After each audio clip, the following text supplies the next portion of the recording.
Hello guys, since you guys seem to appreciate the Club World Cup recaps, we go again. Like I said, I'm watching the matches anyway, so I am happy to talk about them with you. The drama on the pitch will only get better, right? Even though attendances are, let's be real, embarrassing at certain matches.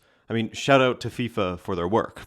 But let's talk about the matches now, yeah? The first round of the group stage is over, after all.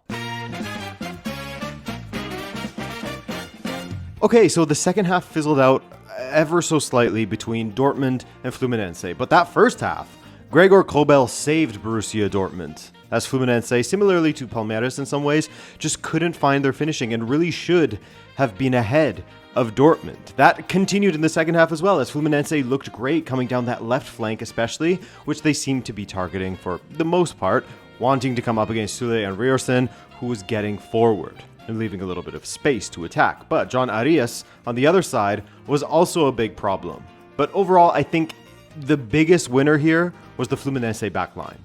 They were very impressive. It's hard to think of one big gilt-edged chance that Borussia Dortmund had in this match, a really big one, as Thiago Silva and the boys really locked things down back there. Brandt and Adeyemi never really got going, and 0-0 the final, which Dortmund will be happier with than Fluminense will. They'll feel like it was a missed opportunity to take all 3 points against a strong opposition, right? We also got to see Joe Bellingham in his first appearance for Borussia Dortmund. Again, first appearance, so don't need to get into it too much, but he looked a little bit lost in the shuffle out there. Granted, Dortmund in general looked a bit lost against Fluminense, only managed to generate 7 attempts compared to Fluminense's 14. Job will find his feet. He's only been with it for 5 days. From what I saw of him at Sunderland, he looked very good, and he showed flashes against Fluminense that he has that similar physical power and prowess as his brother. I know, it's too easy to compare, but also Fluminense's keeper, Fabio, 44 years old and stopping heaters from Nicolas Sule. What a guy. Pretty iconic player in Brazil. Never made an appearance for the senior national team, but a legend in domestic football. Guy played for Cruzeiro for 17 years and has played 50 plus matches almost every single season since 2005. So shout out Fabio.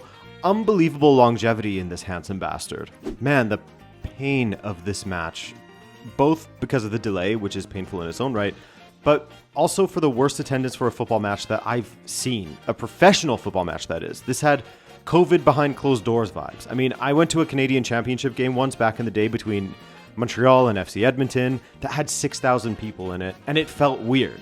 Imagine playing in front of 100 at first, or I think the final official confirmed attendance was 3,400. So clearly the weather was a deterrent, but that's still insanely low, and I'm so glad that Gianni Infantino was there to see this absolute failure of marketing on so many levels. These are teams that don't have a lot of notoriety outside of their respective continents, and there should have been more done to get people here. 2-for-1 deals, sell tickets for $20. I'm not saying it would sell out, but shit, man, that was insane. Like I said in the last recap about the Chelsea match, there would absolutely be more matches like this, unfortunately. Anyway, the people that were there were having fun, as Mamelodi Sundowns had a couple of groups throughout the stadium that were partying before and after the match. And despite Ulsan having a great chance through Eric early on, coming very close, Sundowns took over from there completely. The gulf in class between the two sides was pretty evident as the Brazilians, as they're called, moved the ball around brilliantly, would pick their moments, and a quick through ball would see them on their way. They actually scored one of the ugliest goals of the tournament so far, which thankfully, for the sake of all things aesthetic in football, was called back for handball. Bad marking at the front post, scuffed shot, spins up off Rainer's hand and in after his header. Called back, but Rainer's, as he was all season, was a massive threat in the attack. He would get one later on with a cool side-footed finish. He converted another later, but was offside by about a quarter inch. Just a big problem for Ulsan's defense, as Mokoena was pulling the strings from the midfield as per usual, sending in tasty free kicks. This match went from looking like Mamelodi Sundowns would run away with it at one point, however, to Ulsan coming oh so close to getting an equalizer in the second half, but they didn't find one, and we have a win on the board for an African team. Also, another thing I love to see, Clément Turpin actually enforcing the 8-second rule in this game. Please, make this a regular thing. So, Mamelodi Sundowns keeper Ronwin Williams was delaying on the ball. Turpin blew the whistle and gave Ulsan a corner kick for it. More of this. I love it. I really can't see an argument against this because keepers are criminal with the time wasting. So keep it going. So here are the standings after one match in this group. Mamelodi Sundowns get the win they absolutely needed and will take on Borussia Dortmund next. I'm looking forward to that. Fluminense will take on Ulsan HD. Both clubs had noisy supporter sections for this match in Seattle. 12 p.m. on a Tuesday. Not bad. What a trip it must be for them to travel abroad and still have such great supporter sections. That Urawa section with the drums constantly jumping and chanting throughout. The River supporters, just like every South American supporter section at this tournament, was fantastic as well. And of course, all eyes were on Mastantuono, of whom I released a big profile video on him just yesterday, an in-depth look at his strengths, weaknesses, how real the hype is, etc. So check that out if you haven't already. But Urawa started this match fairly well, not exactly dominating the play, but really disrupting Rivers as they didn't have any time to settle on the ball before they would have someone nipping at their heels from the Red Diamonds. But once Rivers settled things, they really began moving the ball around nicely in those first sort of exchanges, manipulating that back line and having runners slip in behind, third man runs, all of it. River found the back of the net pretty early, not before Driussi hit the post, but later a great cross in from Marcos Acuna, the no-neck legend, was headed in by Colidio, bullet header, but he was completely unmarked, and crossing was definitely where Urawa struggled in this game, defending crosses. You know, I'd read about how poor Urawa had been in the last couple of years prior to this tournament, even finishing as low as 13th. There's comparisons to, Man United for how this big club had fallen in Japan. I know they are mid-season, which helps, but they certainly didn't look like fallen a giant with how they were playing. I know that River isn't as good as they once were, it's safe to say that, but Urawa had a few moments where it seemed as if they would equalize. One goal called back for offside, and otherwise, Matsuo down that left flank looked very dangerous. It got to a point where Rivers players looked like they were laboring towards the end of that first half and happy for it to be over, just playing keep ball, waiting for that halftime whistle. And they looked okay to start the second until Urawa made a horrible mistake. Brutal attempt at a back pass that Driussi was all over and he headed past the keeper, got a little slap in the face from the keeper for his troubles and injured himself as well. No celebrations, just immediate rolling around and screaming in pain. Bad start for Urawa after a great end to the half. Really, really bad start for Driussi, and his tournament seems to be over, which is a huge shame for him and a big worry for River also. Well, Urawa continued to look good and build on their performance and got a stonewall penalty when Acuna absolutely leveled Tauro Kaneko, and that man Yusuke Matsuo, who had been a problem all match long, converted well past Armani. Wind in Urawa's sails, man. Given they are mid-season, Urawa certainly have the energy levels to play against River in an open game. And with Takuro and Matsuo looking deadly, River looking frustrated and laborious, comeback incoming? Nope, River ended up scoring against the run of play from a corner kick to get their 2-goal lead back. See what I said about defending crosses? Maxi Meza with the header. A frustrating one for Urawa in that in between the goals, they were often the better side in that second half, with River coming to life for a moment to score and then completely fading. So they will have to be much better, River that is, against sides like Monterrey and Inter. You can't do that. For Urawa, not as big of pushovers as I expected, considering everything I have been reading of them while researching for this tournament. We'll see, like I've said a few times throughout, anything can happen in these international competitions when we see a clash in styles and a total lack of familiarity. Perhaps the bigger sides are guilty of not preparing enough for their opposition, while the others know exactly who the big European or South American sides are and how they play. Now, speaking of Inter, this was a fun one. Good play from both sides with the 1-1 draw ultimately, feeling like the right result. We got to see how Kivu would roll out Inter. We got to see a classic Sergio Ramos dagger from a corner kick. So as far as Kivu coming in, he didn't make any changes really. Esposito started alongside Lautaro instead of Thuram from the start. Aslani started in the midfield. Lots of questions of whether Çalhanoğlu will be departing for Galatasaray this summer. Maybe going to see more of him in there. But as far as shape and everything else, Inter looked essentially the same. They actually played pretty well for most of the match as Monterrey got their goal a little bit against the run of play. Nice ball in for the 39-year-old Sergio Ramos to head past Sommer. Classic, eh? Seeing Sergio Ramos rise up like that, his hands on the shoulders of the defender in front of him, felt very retro. And his play in general in this game was fantastic. Man of the match and deserving of it. Tons of clearances from crosses, blocking shots. Doing it all. In fact, he stopped Inter from getting a 2-1 lead as well due to his experience and awareness, stepping up right as the ball was played to Lautaro, who scored, but he was offside thanks to Sergio Ramos, so brilliant from him.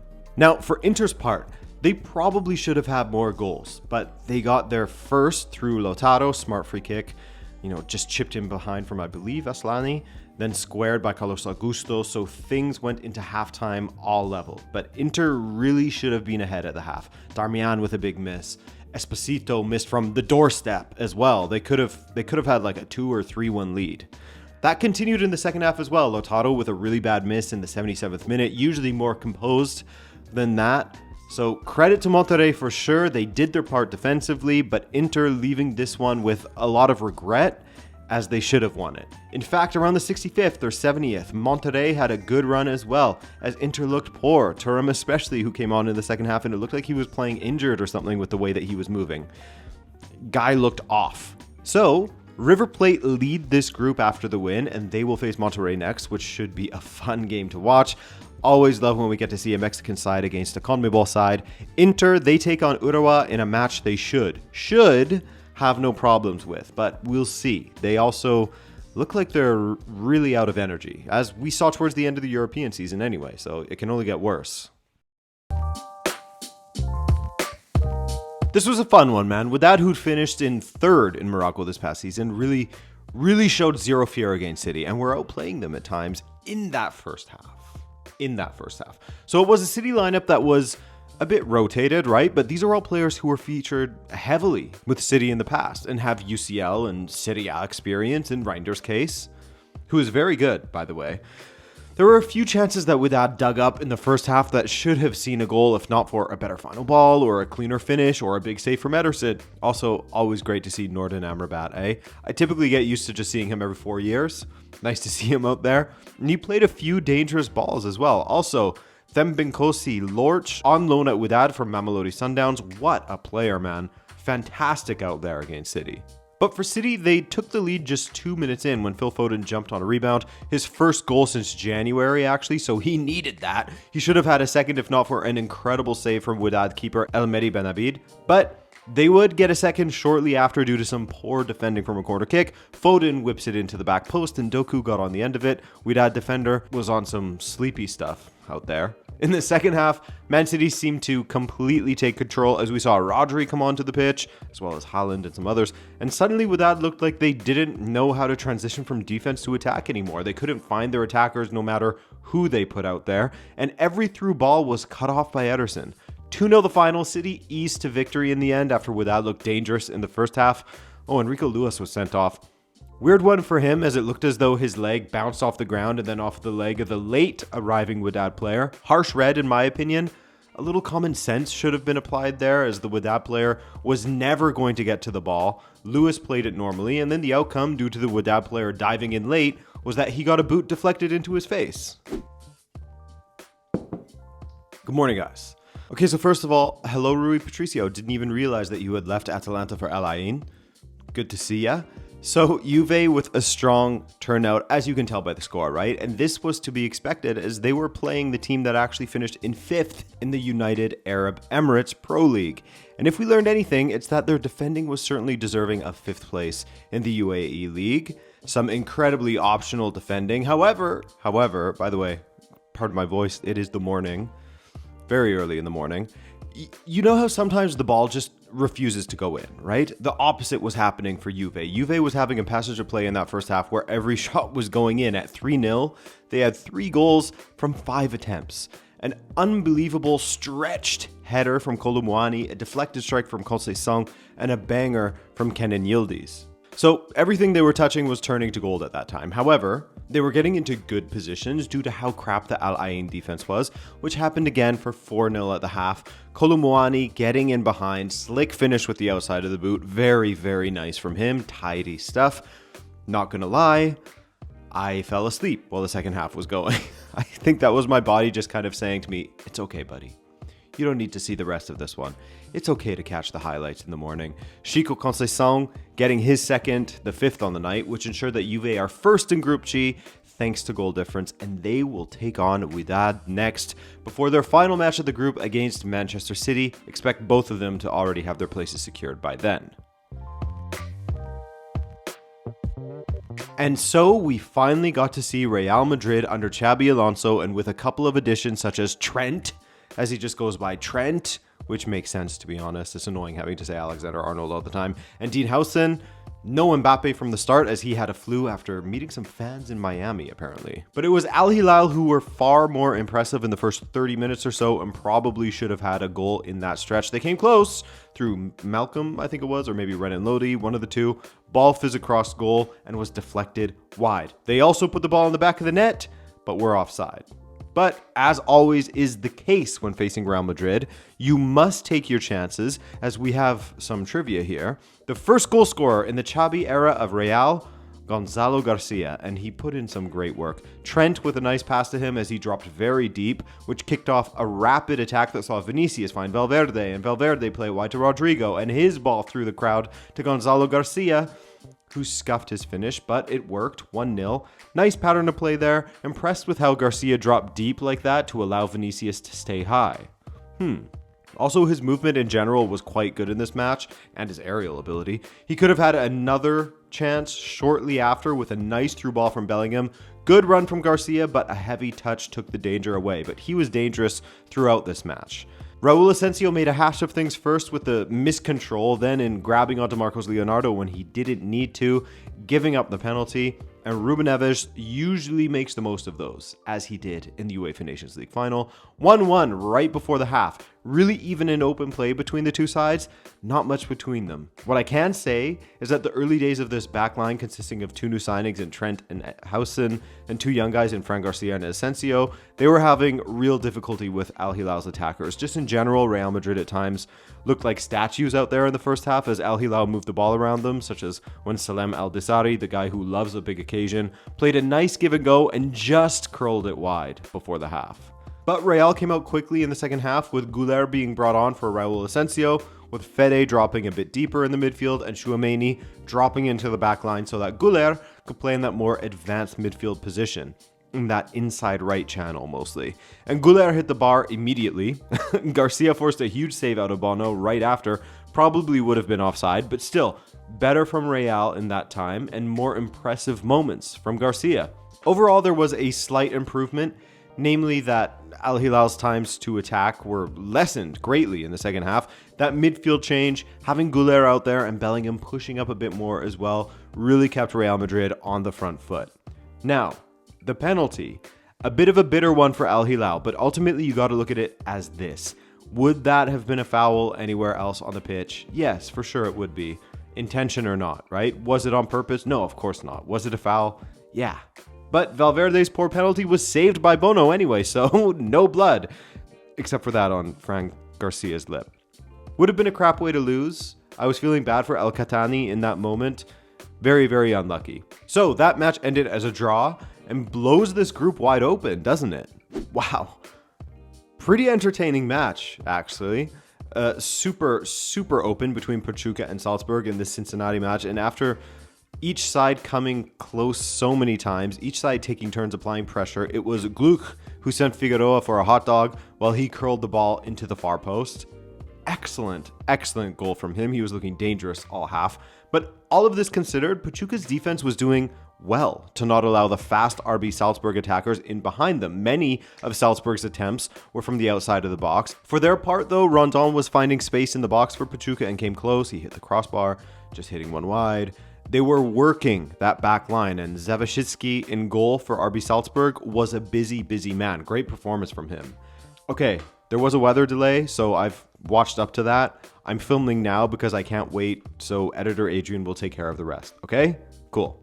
That was a long weather delay, wasn't it? And Pachuca came back looking good after the delay and equalized. RB Salzburg didn't do anything, but it was a painful half for Pachuca because despite dominating and limiting Salzburg to almost nothing, they scored with their only attempt of the second half. A great attack with Bidstrup setting up Oni Siwo, who rose well to head past Moreno. Absolute heartbreaker for Pachuca, as that's how this one ended. 2-1 Salzburg, and they lead Group H thanks to a fantastic performance from Bidstrup and Zawashitsky. Okay guys, so what have we learned so far in the group stage? That's the first round done. So we've seen just one European club lose, that's Atletico, as they lost to PSG, and South American clubs are also undefeated. We have one win for Africa via Mamelodi Sundowns, and Asia, CONCACAF and Oceania are still looking for victories. We'll see if they can get one in the second rounds.